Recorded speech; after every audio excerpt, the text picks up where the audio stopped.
Según la ley que dictó el TSJ, que para manifestar hay que pedir permiso con anterioridad, ¿considera que se está respetando los derechos humanos siendo Venezuela un país democrático?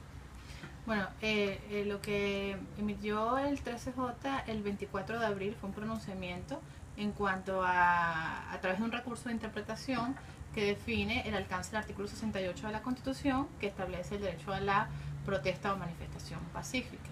Bueno, entre las diferentes cosas que plantea es una restricción que no está adecuada a los estándares internacionales que protegen este derecho y que definitivamente tiene que ver con la capacidad de los seres humanos o de los venezolanos de ejercer libremente nuestro derecho a la protesta pacífica.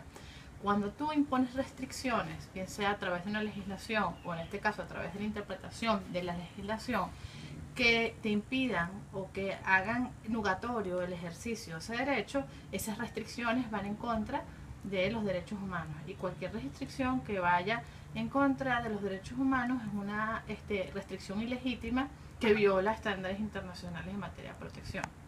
Entonces, en efecto, sí, existe un menoscabo de este derecho, existe una afectación directa al ejercicio del derecho, y lo que hemos visto en la práctica es que esta sentencia ha sido utilizada por los órganos de justicia, por ejemplo, como los tribunales penales, para aplicarlas en las sanciones o como elementos más restrictivos en las sanciones a los estudiantes o los manifestantes que han sido detenidos en el contexto de las protestas.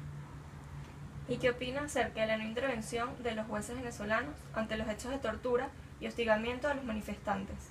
¿Cuál sería el próximo paso que debe tomar la oposición, ya que la justicia venezolana ha tolerado estos abusos? Bueno, el ordenamiento interno debe ofrecerte las vías para tú garantizar los derechos. En el caso de Venezuela tenemos una ley que penaliza los delitos los delitos como tortura, tratos crueles, inhumanos o degradantes. Los jueces, digamos, como administradores de justicia, deben aplicar las sanciones correspondientes en el caso de que haya algún tipo de estas situaciones de tortura, tratos crueles, inhumanos o degradantes. En el caso de no hacerlo, existiendo fundados indicios de que eso es así, ellos tienen responsabilidad internacional por estos casos por no haber dado o no haber impartido justicia en estos casos, en este tipo de casos, ¿no? Y los próximos pasos serían para la oposición, para las víctimas en general, que son víctimas de tortura, es la documentación.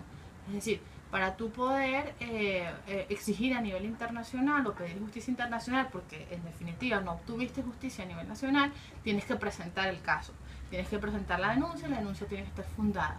Entonces es muy importante primero documentar y agotar los recursos internos. Y una vez agotados los recursos internos sin obtener justicia, es que tiene sentido, tiene cabida iniciar los procedimientos internacionales para determinar la responsabilidad del Estado sobre las violaciones a los derechos humanos. ¿Y cómo hacer para que las organizaciones internacionales se involucren en el caso de Venezuela si este no pertenece a la Comisión Interamericana de Derechos Humanos? Bueno, lo que pasó con Venezuela no es que no pertenece a la Comisión Interamericana de Derechos Humanos. Venezuela denunció la Convención Americana sobre Derechos Humanos o Pacto de San José.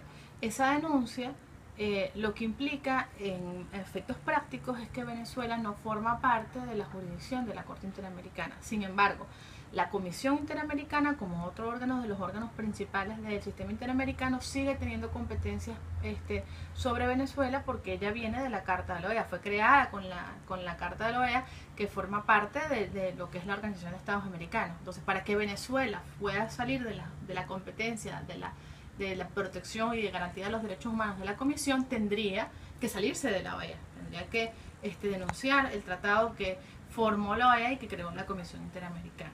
Entonces Venezuela sigue estando bajo esa tutela, incluso nosotros hemos participado en los periodos de audiencia, y el Estado ha participado en los periodos de audiencia donde ante los 7 comisionados de la Comisión Interamericana se evalúa la situación de derechos humanos en cada uno de los países. Entonces, por supuesto que tenemos un poquito menos de protección porque no somos parte de la Corte, pero sí seguimos parte del centro del sistema. Y digamos, ahí tiene mayor sentido que se sigan documentando los casos, se siga preparando la información y se siga informando a la Comisión Interamericana de la situación de derechos humanos en Venezuela. Gracias.